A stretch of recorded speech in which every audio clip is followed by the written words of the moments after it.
na internet. Boa tarde. Boa tarde, um prazer aqui agora também na televisão, né? Como dizia o Cacete Planeta com Equio. Com Equio. E ó, hoje eu vim aqui de verde e amarelo, porque como você Aê, sabe, mas eu sou um eu só cidadão gosto de patriota. conversar com patriotas. Exatamente. Você leu as 800 páginas, ô Reinaldo? Conseguiu ler Olha, todas? eu já avancei bem, né? As 800 ainda não li, mas tô avançando bastante. Até eu fiz um texto hoje no UOL dizendo, olha, eu estou avançando ali nas 800 páginas, mas o essencial já dá para saber, né? A gente Exatamente. A gente foi lá dá para na, a gente foi na ter um conclusão. mapa do que aconteceu, né? A gente foi primeiro lá na conclusão para pegar exatamente, né, qual foi a conclusão e agora retoma do início para pegar com muitos E detalhes. os E a gente vai detalhes. detalhar aqui o passo E a é por passo isso da que a gente tentativa de tem essa golpe. lente aqui como um símbolo do programa, para buscar o detalhe. Vamos buscar os detalhes do passo a passo da tentativa de golpe nas mais de 800 páginas do relatório da PF. A investigação diz que Bolsonaro efetivamente planejou, ajustou e elaborou um decreto que previa a ruptura institucional. Os investigadores Exatamente. dizem que ele tinha plena consciência, participação ativa e que planejou e atuou de forma direta e efetiva nas ações golpistas. Esse relatório também revela que o ex-ministro da Defesa, Braga Neto, aprovou um plano para assassinar o então presidente eleito Luiz Inácio Lula da Silva. As provas indicam como os Kids Pretos monitoraram Lula por 2 meses depois das eleições de outubro de 2022. Vamos falar sobre isso. Também sobre as mensagens de celulares que mostram o ex-ajudante de ordens Mauro Cid confirmando a participação de Bolsonaro. Ele disse o seguinte: o 01 sabe disso? Tinha perguntado um militar sobre uma carta golpista assinada por oficiais do Exército. O Mauro Cid respondeu: sabe. Documento batizado de Operação 142, em referência, aliás, uma referência errada, vale ressaltar, mas o Reinaldo vai comentar daqui a pouco, ao artigo da Constituição que ali deixava. Não tem brecha nenhuma, tá? Mas alguns entendem que há Não. uma brecha para a atuação das Forças Armadas. E termina com a frase: Lula não sobe a rampa. No dia seguinte ao golpe, um gabinete institucional de crise seria montado e ali, no segundo andar do Palácio do Planalto, o porta-voz seria alguém com notoriedade nacional e internacional, de acordo com a minuta encontrada pela PF. O relatório da PF sustenta ainda que as invasões do dia 8 de janeiro foram estimuladas para justificar o golpe de Estado. A investigação cita o atentado à bomba nesse dia no Supremo Tribunal Federal como sinal de que a retórica golpista, né, aliás, neste ano, ainda segue latente na sociedade. Bom, vamos É lá isso. então. O documento foi encaminhado para a Bela síntese. PGR, né, Reinaldo? Vamos destrinchar. Por onde você quer começar, meu amigo? Fica à vontade. Olha, eu acho que um bom começo aqui para a gente chamar atenção para algumas coisas veja só, o golpe estava sendo urdido, havia sim as pessoas envolvidas com o golpe, havia pessoas grandes, tem gente por aí falando, ah, não, era um golpe de Zé Mané, não tinha ninguém importante. Como não? O comandante da Marinha, né? O Garnier Santos era um golpista. O general Teófilo, que que é o comandante das operações terrestres, um golpista, né? Havia, sim, militares graduados, né? A ideia, de fato, não era todas as Forças Armadas darem o golpe ao mesmo tempo. Isso não aconteceu nem em 1964.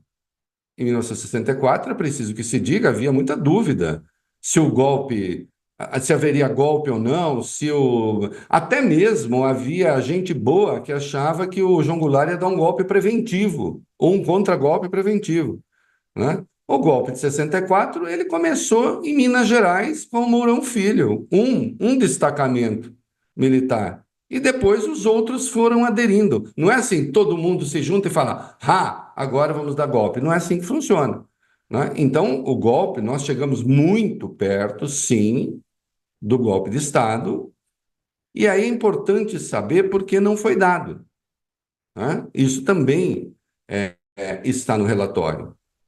E não foi dado porque o Jair Bolsonaro teve dois encontros com os comandantes das Forças Armadas, né, em que ele apresentou no primeiro encontro 2 minutas de golpe, duas versões de uma minuta de golpe, né? Então, estavam lá o comandante da Marinha, o Garnier Santos, e estava o Batista Júnior da Aeronáutica e estava o Freire do Exército, né?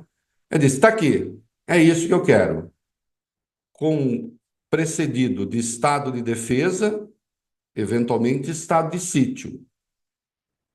E aí, o que acontece? O comandante do Exército diz, se você fizer, eu vou mandar prendê-lo.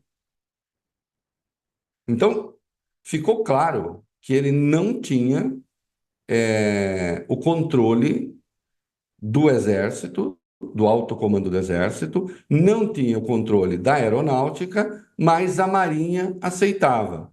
Ainda assim, o Bolsonaro leva o plano adiante, que depois ele chama o general Teófilo, que é o general do comando das operações terrestres, que tem tropa, ele chama o general para ver se com aquele ele conseguiria. Mas aí, com as Forças Armadas divididas, né, a maioria contra o golpe, ele não conseguiu. Eu falo isso porque anteontem ele, vindo de Alagoas, desembarcou em Brasília e ele tentou, com a sua malandragem retórica costumeira, tentou fazer de conta que estado de sítio e estado de defesa, né, que são coisas normais, que são coisas que estão na Constituição e, portanto, estando na Constituição, são democráticas.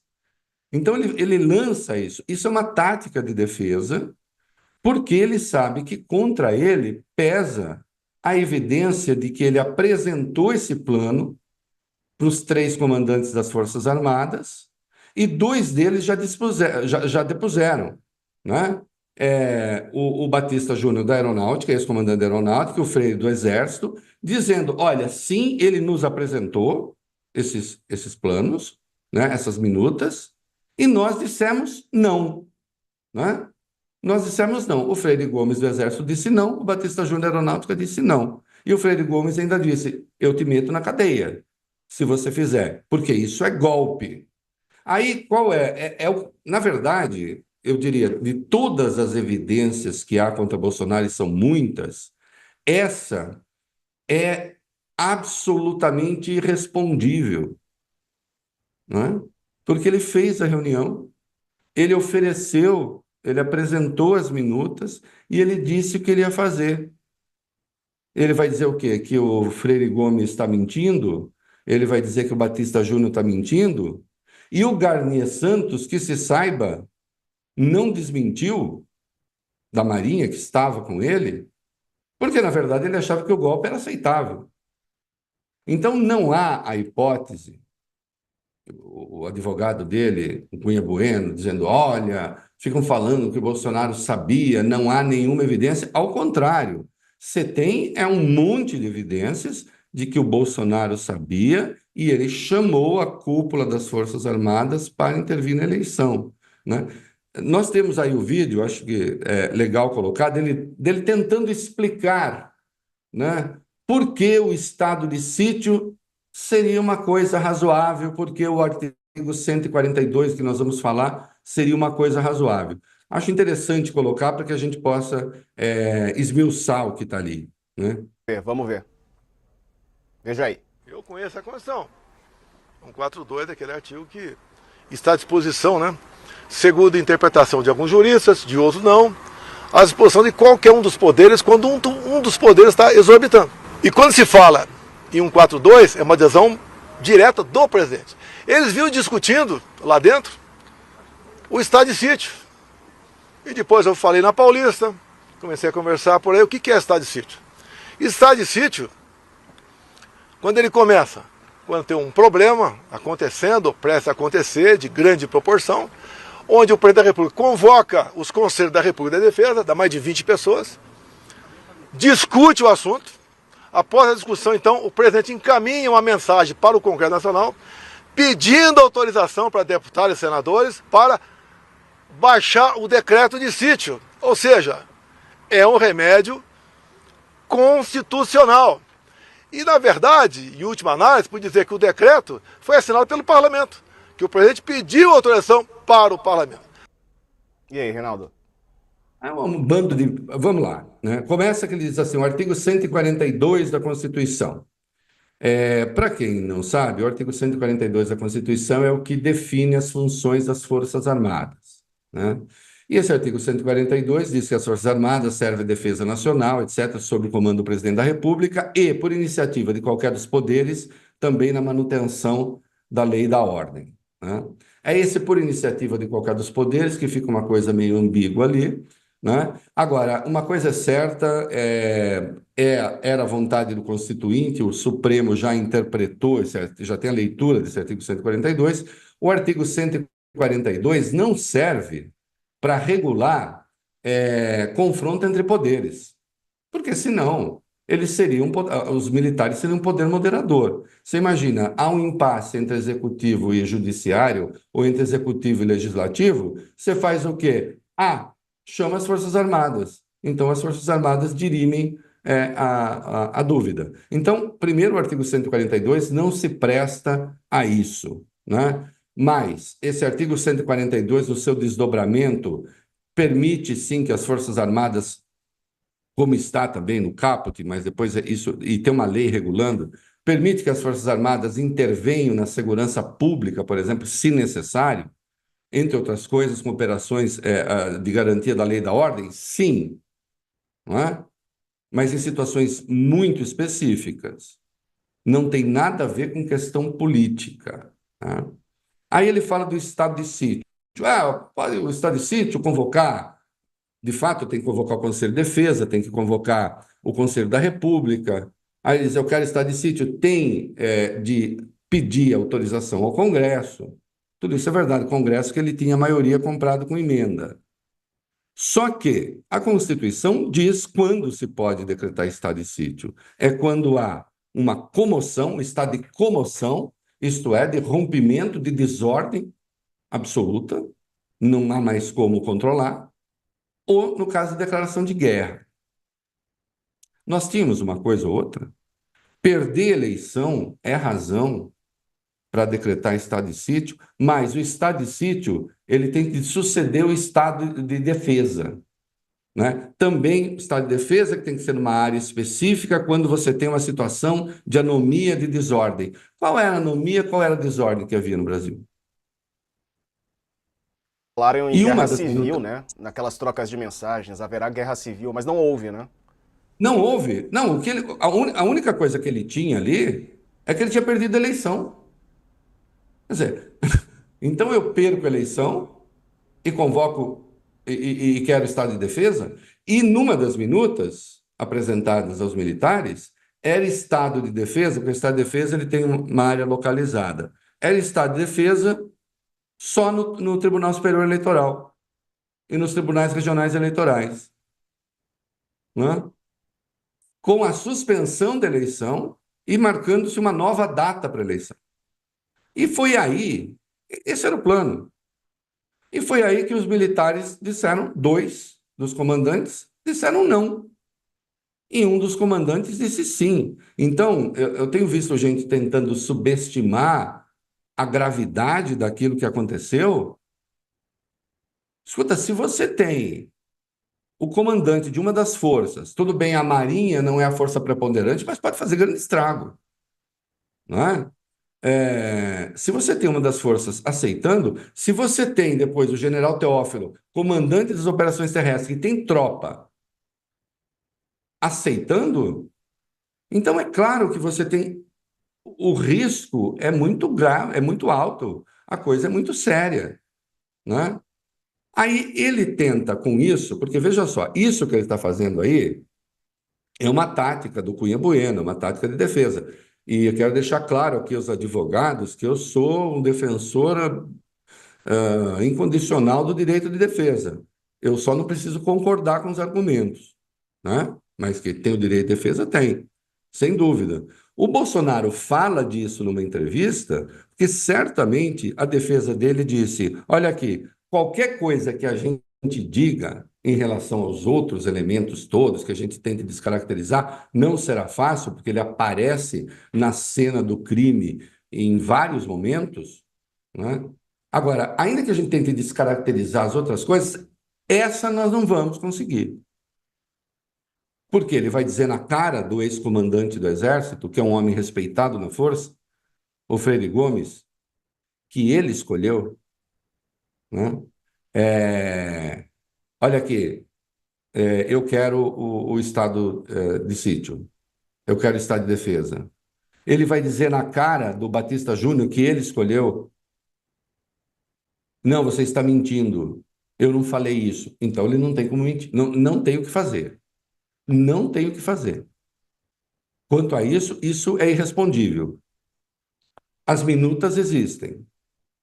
E as minutas evidenciam o desejo do golpe. O desejo do golpe não, a articulação para o golpe, né? A tentativa de golpe, que é o que a lei pune, né? Por isso ele dá uma entrevista tentando dizer, não, o estado de sítio, o estado de defesa, isso faz parte da brincadeira, da Constituição. Então, não é? Aí eu escrevi hoje um texto dizendo, sigilo cai, Bolsonaro fica nu e todos veem suas vergonhas, né? Para usar uma expressão do Pero Vaz de Caminha, quando chegou aqui no Brasil, o primeiro texto escrito em língua portuguesa. Não é? E aí eu brinquei com o título histórico dos Novos Baianos, né? Acabou chorarem. Então não tem essa. Não há mais nenhuma hipótese de o Bolsonaro escapar da punição. Veja, insisto, esse não é o único elemento, há muitos outros, mas esse, para mim, é o mais grave. E é por isso que ele se ocupa dele, logo de cara. É por isso que ele tenta naturalizar a decretação do estado de defesa, naturalizar a decretação do estado de sítio, né? Porque, obviamente, seriam ilegais. Quando ele diz o estado de sítio está na Constituição, está. Mas o estado de sítio está na Constituição e há as condições para decretá-lo. Quais são as condições para decretá-lo? Comoção, guerra, estão dadas? Não. O estado de defesa, que tem que preceder o estado de sítio, está na Constituição. Quais são as condições para decretá-lo? Haver uma desordem e as forças regulares da ordem não conseguirem contornar? Estava dado isso? Também não. Não é? Então, assim, Bolsonaro é um condenado, coloque isso na cabeça, Bolsonaro é um condenado adiado. Ele vai ser condenado com absoluta certeza. Bolsonaro hoje é um prisioneiro adiado, é um preso adiado, ele vai para a cadeia. Não há a menor chance de não ir. Então, se a direita quiser arrumar um candidato novo, a extrema-direita, ou a direita arruma um, a extrema-direita arruma outro, né? Tarcísio vai da extrema-direita, vai outro com a direita, não sei. Pode começar a procurar desde já, né? Porque Bolsonaro absolutamente não será, né? A chance de que ele se livre de uma condenação é inferior a zero. Né? E essa é a evidência que eu considero mais grave, mas há muitas outras. O Diego lembrou logo na apresentação. A carta golpista que oficiais mandaram para o alto comando do Exército, para as Forças Armadas, na verdade, aquela carta golpista tem lá a informação. O Bolsonaro sabe? Sabe. Ele sempre soube de tudo. Ele sempre teve o domínio de tudo. Não confundir isso, e depois a gente pode falar se você julgar pertinente, não confundir isso com a tal da teoria do domínio do fato, que não tem nada a ver, que não se usa em direito penal. Teoria do domínio do fato é outra coisa. O que tem aí é o seguinte, ele está na cabeça e sempre está sendo consultado, né? E depois, sim, há alguns radicais mais radicais do que ele. E aí, como ele não tem as Forças Armadas com ele, então ele recua do golpe e deixa um monte de gente decepcionada. Ô, Reinaldo, e